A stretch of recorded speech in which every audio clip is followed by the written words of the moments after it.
اچھا، تو آج ہم بات کریں ترک ڈرامہ عاشق مزاج کی 12ویں قسط کی۔ خاص طور پر جو طلاق کے بعد کینان، خاندان اور اسلم، ان کرداروں میں جو ایک نئی کشمکش شروع ہوئی ہے، یہ قسط اسے بالکل سامنے لاتی ہے۔ جی بالکل۔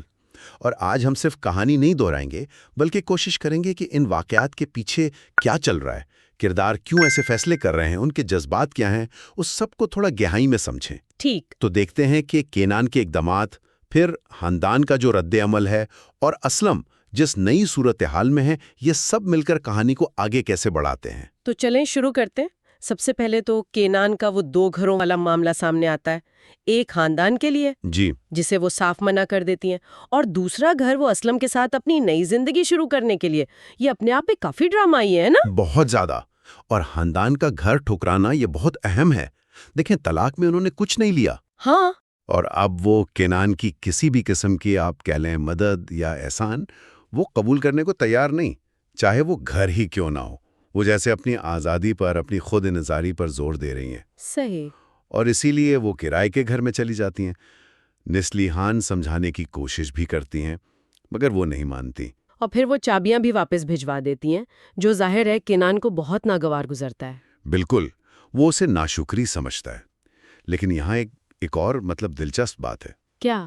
وہ گھر جو اسلم کو دکھایا جاتا ہے، وہ اصل میں خاندان کے لیے تھا ہی نہیں۔ ٹیکنیکلی طور پر وہ گھر کینان نے اپنے اور اسلم کے مستقبل کے لیے پسند کیا تھا۔ اوہ، تو یہ کیا ہے؟ کوئی نفسیاتی کھیل یا بس آگے بڑھنے کی جلدی؟ یہ بڑا دلچسپ سوال ہے، اور اسلم کا رد عمل بھی دیکھیں۔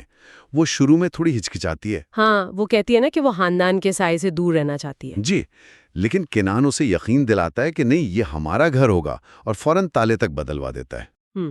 جیسے ماضی کے ہر نشان کو مٹانے کی کوشش ہو۔ بالکل، ملکیت جمانا اور ماضی کو ختم کرنا۔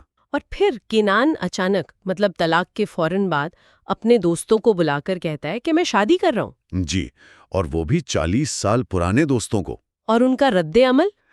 وہ حیران بھی ہیں، ناراض بھی، جو بالکل سمجھ آتا ہے۔ یقیناً یہ اتنی جلدی، یہ کینان کے کردار کے بارے میں بہت کچھ بتاتا ہے۔ شاید وہ ماضی سے بھاگنا چاہ رہا ہے، یا شاید تنہائی سے ڈرتا ہے۔ ہو سکتا ہے۔ اور دوستوں کا جو رد عمل ہے وہ ایک طرح سے معاشرے کی آواز ہے کہ بھائی یہ بہت جلدی ہے، اور جس طرح وہ انہیں شادی میں آنے کو کہتا ہے وہ انداز بھی تھوڑا دھمکی آمیز سا ہے۔ ہاں، جیسے کہہ رہا ہوں کہ آنا ہی پڑے گا۔ اچھا، اسی دوران دوسری طرف نسلیحان اور گل ہیں۔ جی، وہ پریشان ہے کہ خاندان کو کینان کی شادی کی خبر کیسے دیں۔ انہیں ڈر ہے کہ وہ یہ سن کر بالکل ٹوٹ جائے گی۔ اور یہ بات کہانی میں ایک اور ٹینشن پیدا کر دیتی ہے۔ ایک راز ہے جو چھپایا جا رہا ہے۔ جبکہ خاندان خود کیا کر رہی ہے؟ وہ اپنی زندگی کو دوبارہ ترتیب دینے کی کوشش میں لگی ہوئی ہے۔ بالکل، نیا اپارٹمنٹ لے رہی ہے، نوکری پر واپس جا رہی ہے، مضبوط رہنے کی کوشش کر رہی ہے۔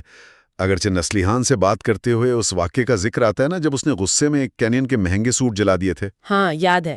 تو وہ شدید جذباتی رد عمل دے سکتی ہے، لیکن فی الحال وہ اپنی توانائی مثبت سمت میں لگا رہی ہے۔ وہ اپنی شرائط پر آگے بڑھنا چاہتی ہے، کینان کے پلان سے بالکل الگ۔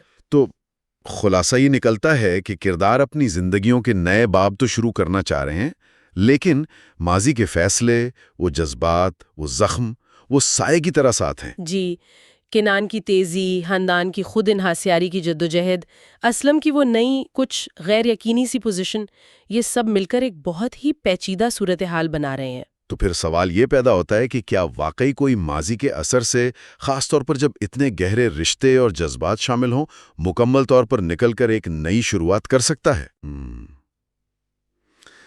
یا کیا ماضی ہمیشہ حال کا حصہ بن کر رہتا ہے، چاہے ہم اسے کتنا ہی پیچھے چھوڑنے کی کوشش کریں؟